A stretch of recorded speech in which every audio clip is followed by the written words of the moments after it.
بسم اللہ الرحمن الرحیم۔ گمنام ہیروز کے معزز ناظرین، السلام علیکم۔ آئیے چلتے ہیں کہانی کی طرف۔ ادھر امریکی ٹیلی پیتھی جاننے والے اپنے ان 3 ساتھیوں کے دماغوں کو لاک کر کے مطمئن ہو گئے تھے۔ ان کے اندر کئی گھنٹوں تک رہ کر ان کی نگرانی کرتے رہے تھے اور یہ معلوم کرنے کی کوشش کرتے رہے تھے کہ کوئی دشمن وہاں چھپا ہوا ہے یا نہیں۔ انہیں اطمینان ہو گیا تھا۔ انہوں نے اپنی آرمی کے یوگا جاننے والے افسران کو یقین دلایا کہ آئندہ کوئی دشمن ان تینوں کے اندر نہیں پہنچ پائے گا۔ ان کا اطمینان عارضی تھا۔ آئندہ کا بھی انکشاف ہونے والا تھا کہ ان تینوں کے اندر بابر اور برین ماسٹر ہی نہیں، میں اور میرے ٹیلی پیتھی جاننے والے بھی چھپے رہتے ہیں، اور نیومی تو جیسے کوئی بلا تھی سبھی کے اندر پہنچ جاتی تھی۔ جہاں پہنچنے کا موقع نہیں ملتا تھا وہاں ہر ممکن طریقے سے راستہ بنانے کی کوشش کرتی تھی اور وہ کم وقت کامیاب بھی ہو جاتی تھی۔ ہم دونوں نے شاور لیا، پھر فریش ہونے کے بعد ناشتہ کرنے بیٹھ گئے۔ اس کے بعد ارادہ تھا کہ سوئٹزرلینڈ کے شمالی حصے میں جائیں گے جہاں سال کے 12 مہینے برف ہی رہتی ہے۔ وہاں کی برف اتنی ٹھوس ہوتی ہے کہ اسکیئنگ کے کھیل تماشے وہیں ہوا کرتے ہیں۔ میں نے پوچھا، تمہیں اسکیئنگ آتی ہے؟ ہاں، میں یہاں ہر سال آتی ہوں۔ میں نے اچھی خاصی ٹریننگ حاصل کی ہے، اب تو بڑی مہارت سے لمبی اسکیئنگ کرتی ہوں، اور تم تو ہر فن مولا ہو، یقیناً مہارت رکھتے ہوگے۔ فون کے بزر بولنے لگا۔ نیومی نے اسے اٹھا کر اسکرین پر نمبر پڑھے، پھر مسکرا کر بولی، بابر مجھ سے بات کرنا چاہتا ہے۔ اس وقت ہمارے قریب ٹی وی پر قاہرہ کے بازار کا ایک منظر دکھایا جا رہا تھا۔ میں نے کہا، ذرا ٹی وی کے قریب جا کر اس سے بات کرو، وہ اندازہ کرنا چاہتا ہے کہ تم آج کل کہاں ہو اور کس کے ساتھ کس طرح کی زندگی گزار رہی ہو۔ وہ اٹھ کر ٹی وی کے قریب جا کر مسکراتے ہوئے بولی، میں سمجھ گئی، تم کیا چاہتے ہو۔ اس نے فون آن کر کے کان سے لگا کر کہا، ہیلو بابر۔ دوسری طرف سے اس نے بہت ہی بے چین ہو کر پوچھا، ہیلو نیومی، تم اس وقت کہاں ہو؟ کچھ تو بتاؤ۔ تم نے کہا تھا کہ شادی کر رہی ہو اور کسی خوش نصیب کے ساتھ ہنی مون منانے کہیں جا رہی ہو۔ ہاں، میں نے کہا تھا، لیکن تم اتنے بے چین کیوں ہو؟ دیکھو نیومی، تم میری بہترین دوست ہو، میں نہیں چاہتا کہ کسی کے فریب میں آ جاؤ۔ پتہ نہیں وہ خوش نصیب کون ہے جس کے ساتھ تم آج کل وقت گزار رہی ہو۔ وہ جو کوئی بھی ہے، کیا تم مجھے نادان بچی سمجھتے ہو؟ میرا یہ لائف پارٹنر ایسا زبردست باڈی بلڈر ہے کہ میں تو اسے دیکھتے ہی اس پر عاشق ہو گئی تھی۔ سب سے پہلے میں نے تنظیمی عمل کے ذریعے اسے اپنا معمول اور تابعدار بنایا ہے، اس کے بعد شادی کی ہے اور اب اس کے ساتھ دن رات گزار رہی ہوں۔ کیا پھر بھی میرے لیے کوئی خطرہ ہو سکتا ہے؟ نہیں، واقعی تم بہت محتاط رہنے کی عادی ہو اور اپنا راز کسی کو بھی نہیں بتاتی ہو۔ مجھے بھی نہیں بتا رہی ہو کہ وہ کون ہے اور آج کل تم کہاں ہو۔ وہ بولی، فون کے ذریعے اور تمہارے اہلکار کے ذریعے رابطہ ہوتا رہتا ہے اور ہم ایک دوسرے کے کام آتے ہیں، کیا اتنا کافی نہیں ہے؟ وہ بولا، میں حیران ہوں نیومی، یہ دسمبر کا مہینہ ہے، کرسمس ڈے قریب ہے۔ ان دنوں دنیا کے کتنے ہی دولت مند اور شوقین خواتین و حضرات سوئٹزرلینڈ جاتے ہیں۔ وہاں اس وقت اسکیئنگ کے کھیل تماشے قابل دید ہوں گے اور ہنی مون منانے والے تو وہاں ضرور جاتے ہیں، لیکن نیومی نے مسکرا کر پوچھا، لیکن کیا؟ وہ بولا، میں یہ دیکھ رہا ہوں کہ تم کسی عرب ملک میں ہو۔ تمہارے قریب جو شور سنائی دے رہا ہے اور کبھی کبھی جو آوازیں آ رہی ہیں، اسے تو یہی اندازہ ہو رہا ہے کہ تم شام، اردن یا مصر کے کسی بازار میں ہو۔ نیومی نے گھبرانے کی ایکٹنگ کرتے ہوئے کہا، اوہ گاڈ، تم تو بہت ہی چالاک ہو۔ فون پر رابطہ ہوتے ہی سمجھ گئے کہ میں اس وقت مصر کے کسی شہر کے کسی بازار میں ہوں۔ میں فون بند کر رہی ہوں، اپنے اہلکار کے اندر آؤ، وہیں بات ہوگی۔ وہ فون بند کرتے ہی کہکا لگاتے ہوئے میرے پاس آئی، پھر میرے گلے کا ہار بن کر بولی، او فراد، تم نے برقت اچھا آئیڈیا دیا۔ وہ کم بخت سمجھ رہا ہے کہ میں مصر کے کسی بازار میں ہوں۔ وہ اپنی کرسی پر بیٹھتے ہوئے بولی، اگر تم چاہو تو میرے اندر رہ کر ہماری باتیں سن سکتے ہو۔ میں نے کہا، میں کچھ ضروری خیال خوانی میں مصروف رہنا چاہتا ہوں۔ تم تو دن رات خیال خوانی میں ہی مصروف رہتے ہو، تھوڑی دیر انجوائے کر لو، میرے اندر آ کر دیکھو کہ ہم کیا باتیں کرتے ہیں، اس کے بعد چلے جانا۔ میں اس کے اندر پہنچا۔ وہ بابر کے ایک اہلکار کے اندر پہنچ کر بولی، ہیلو، کیا تم موجود ہو؟ ہاں، تمہارا انتظار کر رہا ہوں۔ یہ دسمبر کا مہینہ ہے، ویسے عرب ملک میں بھی اچھی خاصی سردی ہوگی۔ تعجب ہے کہ تم سوئٹزرلینڈ کیوں نہیں گئی؟ تم یقین نہیں کرو گے، میں سوئٹزرلینڈ میں ہی ہوں۔ وہ ہنستے ہوئے بولا، کیا مجھے بالکل ہی نادان سمجھتی ہو؟ وہ ذرا گھبراہٹ کا اظہار کرتے ہوئے اور ہچکچاتے ہوئے بولی، وہ بات دراصل یہ ہے کہ میں جنیوا کے ایک علاقے کے شاپنگ سینٹر میں تھی۔ وہاں ایک بڑے سی ٹی وی اسکرین پر قاہرہ کے بازار کا ایک منظر دکھایا جا رہا تھا۔ میں تم سے بات کر رہی تھی اور تم نے یہ سمجھ لیا کہ میں کسی عرب ملک کے بازار میں ہوں۔ اچھا، تو تم جنیوا میں ہو؟ ہاں، میں اب اپنی کار میں آ کر بیٹھ گئی ہوں اور اپنے ہوٹل کی طرف جا رہی ہوں۔ بابر کا کہکا سنائی دیا، پھر اس نے کہا، تم تو مجھے بالکل ہی اناڑی سمجھ رہی ہو۔ ایک تو تم ہنی مون منانے گئی ہو، ہم ٹیلی پیتھی جاننے والوں کے پاس بے حساب دولت ہوتی ہے، کیا تم ایسے وقت کسی ہوٹل میں رہو گی؟ نہیں جنیوا میں جو جھیل ہے وہاں کے مناظر بہت ہی دل فریب ہوتے ہیں۔ ہنی مون منانے والے وہیں کسی نہ کسی کاٹیج میں دن رات گزارتے ہیں۔ اس بار تم باتیں بنانے اور جھوٹ بولنے میں سراسر ناکام رہی ہو۔ بھیا اب میں تم سے بحث کیا کروں، تم جو سمجھ رہے ہو سمجھتے رہو، لیکن خبردار قاہرہ کی طرف نہ آنا۔ اور نیامی میں تمہیں اپنی مصروفیات بتا چکا ہوں، یہ بھی کہہ چکا ہوں کہ جمالہ سے میری دوستی ہے اور جمالہ ابھی قاہرہ میں ہے۔ میں آدھا گھنٹہ پہلے ہی ایک فلائٹ کے ذریعے قاہرہ پہنچ گیا ہوں۔ تم جھوٹ بول رہے ہو، اب یہ معلوم ہوتے ہی کہ میں قاہرہ میں ہوں تم باتیں بنا رہے ہو۔ وہاں پہنچے نہیں ہو بلکہ اب میرا پیچھا کرنے کے لیے پہنچنے والے ہو۔ بائی گاڈ نیومی، میں ایسا کچھ نہیں کر رہا ہوں۔ جمالہ میرے لیے بہت ضروری ہے، میں اسے ملنے کے لیے یہاں آیا ہوں۔ میں کبھی تمہاری طرف رخ نہیں کروں گا۔ اگر تمہیں کوئی اندیشہ ہے تو تم صرف 2 دنوں کے لیے قاہرہ سے کہیں چلی جاؤ۔ میں وعدہ کرتا ہوں کہ تمہارا پیچھا نہیں کروں گا تو مجھ پر کبھی بھروسہ نہ کرنا، مجھ سے دوستی ختم کر لینا۔ ٹھیک ہے، میں 2-4 دن کے لیے یا 1 آدھ ہفتے کے لیے دوسری جگہ جا رہی ہوں۔ جب مجھے یقین ہو جائے گا کہ تم یہاں نہیں ہو تو واپس آؤں گی۔ دراصل میرا لائف پارٹنر قاہرہ کے تاریخی مقامات کے بارے میں بہت کچھ معلوم کرنا اور یہاں کی تاریخ پر ایک کتاب لکھنا چاہتا ہے، اس لیے میں اس کے ساتھ یہاں رہنے پر مجبور ہوں۔ بہرحال میں 1 آدھ ہفتے کے لیے یہاں سے جا رہی ہوں۔ شکریہ، میں بھی تم سے وعدہ کرتا ہوں کل یا پرسوں یہاں سے چلا جاؤں گا۔ تمہارے شوہر کو قاہرہ کی قدیم تاریخ سے دلچسپی ہے، لہٰذا تمہیں یہاں آ کر رہنا چاہیے۔ آئندہ مجھے کہاں رہنا چاہیے یہ میں خود ہی فیصلہ کروں گی۔ تم یہ بتاؤ مجھ سے کیا کہنا چاہتے ہو؟ تم یقین کرو میں صرف تمہاری خیریت معلوم کرنے کے لیے رابطہ کیا ہے۔ تم سے یہ توقع نہیں ہے کہ اپنے کسی اہم معاملے میں مجھے شریک کرو گی۔ ویسے میں تمہیں الزام نہیں دے رہا ہوں، ہم تمام ٹیلی پیتھی جاننے والے اپنے تمام معاملات ایک دوسرے سے چھپاتے ہیں۔ بس ایک بات بتاؤ گی؟ ہاں پوچھو۔ کیا تم صرف ہنی مون مناتی رہو گی اور اس دوران میں کسی بھی معاملے سے دلچسپی نہیں رکھو گی، خیال خوانی نہیں کرو گی؟ اگر سچ بول سکتی ہو تو مجھے بتاؤ، کیا عدنان کے معاملے میں دلچسپی نہیں لے رہی ہو؟ تم کسی بھی ٹیلی پیتھی جانے والے سے پوچھ لو، وہ ہمیشہ ایک دوسرے کے متعلق تجسس میں مبتلا رہتا ہے، یہ معلوم کرتا رہتا ہے کہ کون اس وقت کیا کر رہا ہے۔ وہ ذرا ٹھہر کر بولی، جب میں ٹیلی پیتھی جانتی ہوں تو پھر میں بھی تجسس میں مبتلا رہتی ہوں۔ جب میرا محبوب لائف پارٹنر مجھے چھوڑ کر تاریخی معاملات سے دلچسپی لیتا رہتا ہے تو پھر میں خیال خوانی میں مصروف ہو کر معلوم کرتی ہوں کہ کون اس وقت کہاں ہے اور کیا کرتا پھر رہا ہے۔ اور اسی تجسس کے زیر اثر میں تم سے پوچھتی ہوں کہ جمالہ سے دلچسپی لینے کے علاوہ اور کیا کرتے پھر رہے ہو؟ میری تمام دلچسپی اور تمام توجہ صرف جمالہ پر ہے، میں فی الحال کسی اور معاملے میں دلچسپی نہیں لے رہا ہوں۔ سفید جھوٹ بول رہے ہو۔ فرحات کے جتنے دشمن ہیں، خواہ وہ ٹیلی پیتھی جانتے ہوں یا نہ جانتے ہوں، ان سب کی نظر اس کے پوتے عدنان کی طرف ہے۔ سبھی اسے تلاش کر رہے ہیں۔ یہ کوئی نہیں مانے گا کہ تم اسے تلاش نہیں کر رہے ہو۔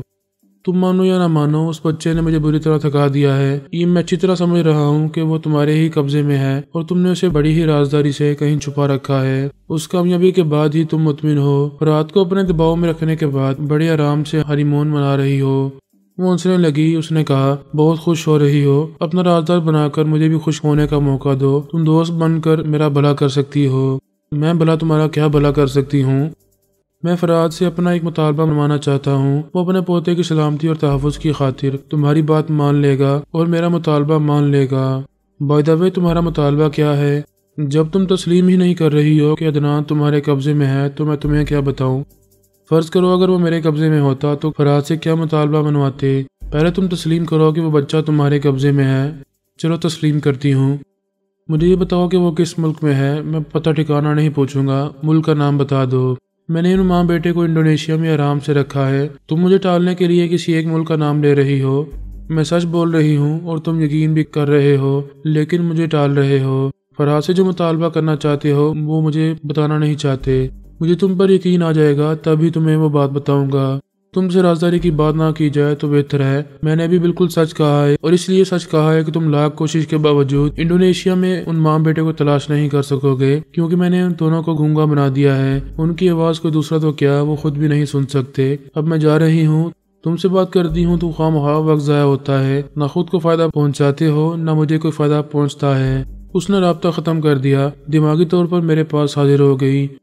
میں اس وقت ناشتے کی میز پر سے اٹھ گیا تھا اور قریب ہی ایک ایزی چیئر پر نیم دراز ہو کر خیال خوانی کر رہا تھا۔ میں نے اسے دیکھا، وہ مسکرا کر بولی، کیا خیال ہے؟ کیا آؤٹنگ کے لیے نہیں چلنا؟ میں نے ہاں کے انداز میں سر ہلایا۔ تم چینج کرو، میں بھی تیار ہو رہا ہوں، لیکن اس سے پہلے ذرا خیال خوانی کرو۔ کسی پرائیویٹ فلائنگ کمپنی میں پہنچو اور ہیلی کاپٹر میں 2 سیٹیں حاصل کرو۔ یعنی ہم سوئٹزرلینڈ کے شمالی علاقوں میں جا رہے ہیں اور وہاں 2-4 روز قیام کریں گے۔ میں نے مسکرا کر اسے دیکھا، وہ خوش ہو کر بولی، آئی لو یو فرحاد، میں ابھی تیاریاں کرتی ہوں، ویسے تم ابھی کیا کر رہے ہو؟ میں نے اپنی جگہ سے اٹھ کر اس کے قریب آتے ہوئے کہا، میں ایسا کام کر رہا ہوں کہ سنو گی تو خوشی سے لپٹ پڑو گی، بلکہ خوشی سے پاگل ہو جاؤ گی۔ وہ بے چینی سے بولی، ایسی کیا بات ہے، مجھے فوراً بتاؤ۔ میں یہاں کے رجسٹرار سے رابطہ کر رہا ہوں، ابھی ہم یہاں سے جائیں گے اور ہماری کورٹ میرج ہوگی۔ وہ خوشی سے چیختی ہوئی چھلانگ لگاتی ہوئی مجھ پر آئی اور میری گردن میں بائیں ڈال کر لپٹ گئی، میرے چہرے، میری گردن کو جگہ جگہ سے چومنے لگی۔ وہ جیسے سچ مچ پاگل ہو رہی تھی، اس کے چہرے پر ایسا خون سمٹ آیا تھا جیسے مسرتوں کا میلہ لگ رہا ہو، اور اس میلے میں وہ ادھر سے ادھر میرے وجود پر بھٹک رہی ہو۔ میں نے کہا، میں تمہارے ساتھ ناجائز تعلقات قائم کرنا نہیں چاہتا، باقاعدہ اپنی شریک حیات بنانا چاہتا ہوں، اس لیے میں نے اتنا بڑا فیصلہ کیا ہے۔ تمہارا یہ فیصلہ میرے لیے بہت بڑا اعزاز ہے، میں اسے زندگی بھر نہیں بھولوں گی اور ہمیشہ تمہاری وفادار اور تابعدار بن کر رہوں گی، تمہیں کسی مرحلے پر کسی بھی پہلو سے ناراض نہیں ہونے دوں گی۔ نیومی، میں یہ تعلق جائز کر رہا ہوں اور یہ جائز ہو جائے گا، اس کے باوجود میری اسلامی نقطہ نظر سے ہماری ازدواجی زندگی مکمل جائز نہیں ہوگی۔ تو تم مجھے بتاؤ کہ کس طرح جائز ہوگی، کیا تم اسلام قبول کرو گی؟ اس نے چونک کر مجھے دیکھا، ایک گہری سانس لی، پھر بڑے جذبے سے بولی، دل سے قبول کروں گی، ابھی قبول کروں گی۔ تو پھر جاؤ غسل کرو، ابھی صبح تو کیا تھا، پھر ایک بار تمہیں پوری طرح پاک و صاف ہونا پڑے گا۔ میں یہاں معلوم کرتا ہوں کہ کوئی عالم دین یا کوئی نکاح پڑھانے والا قاضی ہے یا نہیں، اگر ہوا تو تم اسی کے سامنے اسلام قبول کرو گی، پھر مجھ سے نکاح قبول کرو گی۔ اگر یہاں کوئی نہ ہوا تو پھر میں تمہیں اپنے سامنے بٹھا کر کلمہ پڑھاؤں گا، میرے دین سے تعلق رکھنے والی چند بنیادی باتیں تمہیں سمجھاؤں گا۔ وہ مجھ سے ذرا الگ ہوئی مگر پھر بھی لگی رہی اور بولی، ایک بات کہوں؟ ہاں ضرور کہو۔ تم مجھے اپنے دین میں شامل کر رہے ہو اور میں بھی بڑے جذبے سے اسلام قبول کر رہی ہوں، تو جناب علی اسداللہ تبریزی کو تو کوئی شکایت نہیں ہوگی، وہ میرے دماغ میں آ کر میری سچائی کو خود سمجھ لیں گے، کیا وہ ہمارا نکاح نہیں پڑھا سکتے؟ میں نے چونک کر اسے دیکھا، پھر کہا، یہ خیال میرے ذہن میں کیوں نہیں آیا؟ دراصل میں یہ شادی کسی پر فی الحال ظاہر کرنا نہیں چاہتا تھا، لیکن اعلیٰ حضرت جناب تبریزی سے کوئی بات چھپی نہیں رہتی، میں ابھی ان سے رابطہ کرتا ہوں، ویسے پہلے ہم نہا دھو کر پوری طرح پاک و صاف ہو جائیں، پھر ان سے رابطہ کیا جائے گا۔ ہم دونوں الگ الگ باتھ روم میں چلے گئے، 15 منٹ کے بعد ہی ہم نے دوبارہ طہارت کے تقاضے پورے کیے، دوبارہ لباس تبدیل کیا، پھر ایک کمرے میں آ کر آمنے سامنے بیٹھ گئے۔ میں نے اعلیٰ حضرت کو مخاطب کیا، انہوں نے پوچھا، تو تم نیومی کرسٹل کو اپنے نکاح میں لانا چاہتے ہو؟ میں نے کہا، اعلیٰ حضرت آپ سے دل کی بات چھپی نہیں رہتی، آپ تو سب ہی جانتے ہیں، کیا میرا یہ فیصلہ درست ہے؟ انہوں نے کہا، جو کام بھی جائز ہوگا وہ درست ہی ہوگا۔ کیا آپ نیومی سے مطمئن ہیں؟ کیا وہ میرے ساتھ دیانتدار ہے اور یہ کہ وہ دل سے اسلام قبول کرے گی؟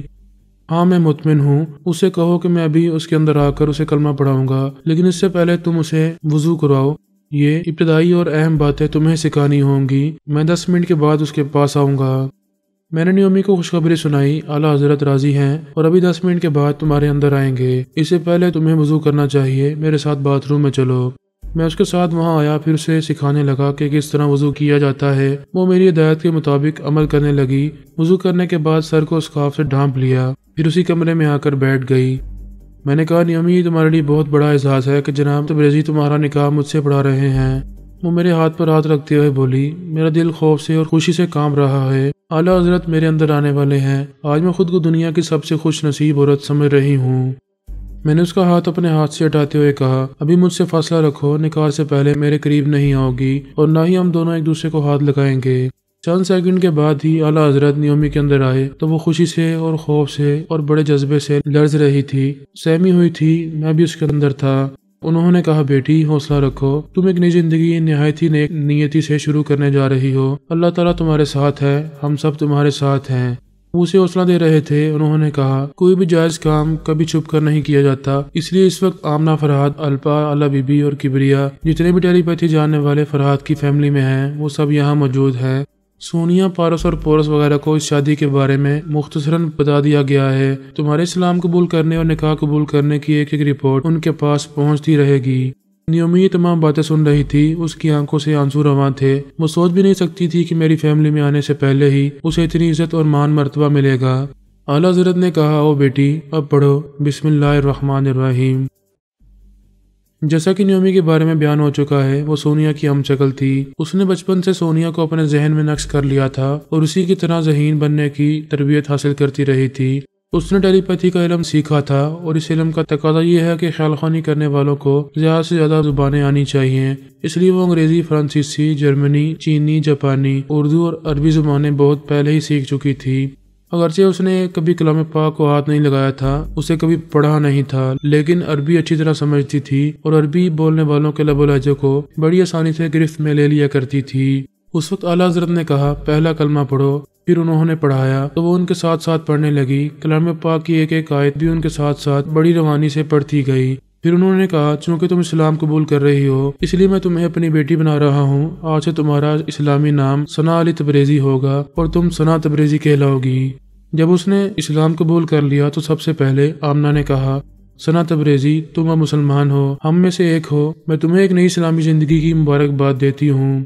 الپا نے بھی مبارکباد دی۔ اعلیٰ بی بی اور کبریا نے کہا، ہماری طرف سے بھی مبارکباد قبول کریں۔ ابھی نکاح پڑھایا جائے گا، اس کے بعد ہم ہمیشہ آپ کو اپنی ممی کہا کریں گے۔ پھر جناب تبریزی نے میرا اور اس کا نکاح پڑھایا۔ ہم نے ایک دوسرے کو قبول کیا، سب بھی ہمیں مبارکباد دینے لگے۔ اعلیٰ بی بی نے کہا، میں نے مما کو یہ ساری باتیں بتائی ہیں، وہ بھی مبارکباد دے رہی ہیں اور خاص طور پر ممی کو مبارکباد کہہ رہی ہیں۔ خوشی کے مارے ثنا تبریزی کی آنکھوں سے آنسو اس طرح بہ رہے تھے کہ رک نہیں رہے تھے۔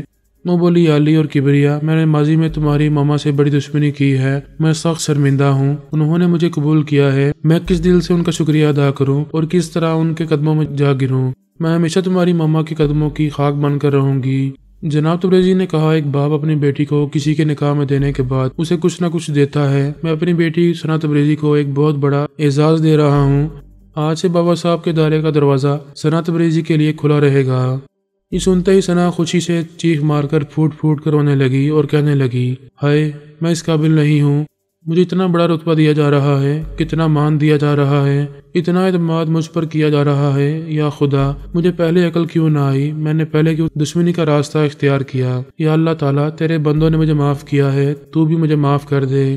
وہ بولتی جا رہی تھی اور روتی جا رہی تھی۔ نکاح میں شریک ہونے والے تمام افراد اچھی طرح سمجھ گئے تھے کہ خوشیاں بڑی شدت سے اس پر مسلط ہو گئی ہیں، اس لیے وہ رو رہی ہے، لہذا وہ وہاں سے رخصت ہو گئے۔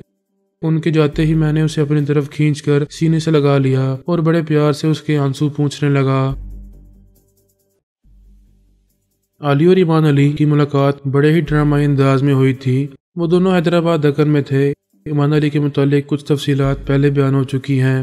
وہ خاندانی رئیس تھا۔ جب اس کے کھیلنے کودنے کی عمر تھی تب سے اس کے دل میں علم نجوم سیکھنے کا شوق پیدا ہوا تھا اور وہ رفتہ رفتہ یہ علم حاصل کرتا رہا تھا۔ جیسے جیسے علمی صلاحیت بڑھتی گئی ویسے ویسے ہی وہ علم فلکیات کے حوالے سے ذائچہ بنانا، ہاتھ کی لکیروں کو پڑھنا اور چہروں اور آنکھوں کو پڑھنا سیکھتا رہا۔ کچھ تو اس کی لگن تھی اور کچھ خدا داد صلاحیت تھی، جس کے نتیجے میں اس نے ان تمام علوم میں مہارت حاصل کر لی تھی۔ علی حیدرآباد سے ممبئی جانا چاہتی تھی۔ ایمان علی نے پہلے ہی ملاقات میں پیش گوئی کی، تم ابھی ممبئی نہیں جا سکو گی، میں خود جانا چاہتا ہوں اور شاید میں بھی نہ جا سکوں۔ بعد میں اس کی یہ پیش گوئی درست ثابت ہوئی تھی۔ ان دونوں نے ممبئی جانے والی فلائٹ کے ٹکٹ ضرورت مند حاجیوں کے رشتہ داروں کو دے دیے تھے تاکہ وہ حج کرنے والوں کو ممبئی تک جا کر الوداع کہہ سکیں۔ وہ خوبرو اور قداور باڈی بلڈر تھا اور بہت ہی زبردست فائٹر تھا۔ اس نے پہلے ہی ملاقات میں علی کو گھیرنے والے گنڈوں سے مقابلہ کیا تھا، بڑی ہی ماہرانہ فائٹنگ کا مظاہرہ کیا تھا، حملہ کرنے والوں کو زبردست انداز میں شکست دی تھی۔ یہ ساری باتیں ایسی تھی کہ علی اس سے متاثر ہونے لگی تھی۔ اگرچہ وہ گنڈوں کا مقابلہ کر سکتی تھی لیکن اس نے ایسی کسی صلاحیت کا مظاہرہ نہیں کیا تھا۔ چپ چاپ ایمان علی کو آزما رہی تھی اور یہ بھی اسے نہیں بتایا تھا کہ وہ خیال خوانی جانتی ہے اور فرحاد علی تیمور کی بیٹی ہے۔ وہ ایمان علی کے ساتھ اس کی محل نما کوٹھی میں گئی تھی۔ وہ دکن کے نوابوں کے خاندان سے تعلق رکھتا تھا، ان کا رکھ رکھاؤ، ان کی شان و شوکت نوابوں جیسی تھی۔ ایمان علی یتیم تھا۔ اس کا چچا نواب غیاث الدین ایک بہت بڑی ٹوبیکو کمپنی کا مالک تھا۔ کروڑپتی ہونے کے باوجود اپنے بھتیجے ایمان علی سے دشمنی رکھتا تھا۔ اس دشمنی کی دو بڑی وجوہات تھیں۔ ایک وجہ تو یہ تھی کہ وہ اپنی بیٹی کو ایمان علی سے منسوب کرنا چاہتا تھا اور اس نے بڑی معذرت سے کہا تھا، چچا جان، میں اپنے علم کے ذریعے یہ بات اچھی طرح جانتا ہوں کہ آپ کے صاحبزادی میری شریک حیات نہیں بن سکیں گی۔ اس کے چچا نے غصے سے کہا، جہنم میں جائے تمہارا علم، خواہ مخواہ نجومی بنے پھرتے ہو۔ ہمارے بچوں کی شادیاں ہمیشہ خاندان میں ہی ہوتی آئی ہیں، اس مرتبہ بھی ہوگی۔ اگر تم نے انکار کیا تو اس کے برے نتائج تمہارے سامنے آئیں گے۔ میرا علم تو یہ بھی کہتا ہے کہ انکار کی صورت میں آپ مجھ سے نفرت کریں گے، علیحدگی اختیار کر لیں گے اور دشمنوں جیسا سلوک کریں گے۔ جب تک دین میں یہ سب کچھ لکھا ہوا ہے تو مجھے اسے بھگتنا ہی ہوگا۔ نواب غیاث الدین کی دشمنی کی دوسری وجہ یہ تھی کہ امان علی کے پاس بہت ہی بیش قیمت اور نایاب ہیرے جواہرات تھے۔ ان کی ایک تاریخی اہمیت تھی اور وہ کروڑوں ڈالرز میں فروخت ہو سکتے تھے۔ کچھ خاندانی ہیرے جواہرات نواب غیاث الدین کے حصے میں آئے تھے، لیکن وہ ان سے مطمئن نہیں تھا۔ سب کے سب امان علی سے ہتھیار لینا چاہتا تھا۔ اسی مقصد کے لیے اس نے اسے داماد بنانا چاہا اور ناکام رہا۔ اب اس کے خلاف سازشیں کر رہا تھا۔